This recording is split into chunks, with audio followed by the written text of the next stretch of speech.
Hi friends good morning आ गोटे mini blog को मुझे स्वागत करूँ। सकाल सकाल उठली बोली भाविली हेले सूर्य आसिक आम गेट बाहर कलिंग बेल मार्चले कि ना मुझे मजा करूँ।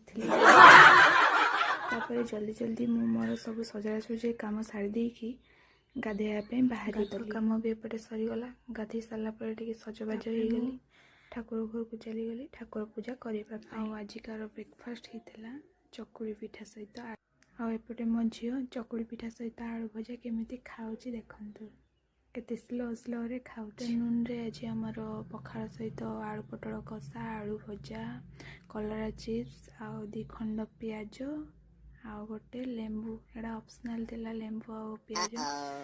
तो देखो गरम दिन में पखाड़ खाइबाटा केते मजा लगे। तापर इवनिंग रे आम माँ झी दुई जन प्लान थिला जे आमे बाहर को कुआडे बुलिया पे जीवु हेले कौन करबा एते जोर वर्षा आसला जे घर जमा पाद काढ़ी। यदि आम मिनी ब्लॉग टी भल लगुची ताले सब्सक्राइब और लाइक करबे जमार भूलिबेनी। रहिली जय जगन्नाथ।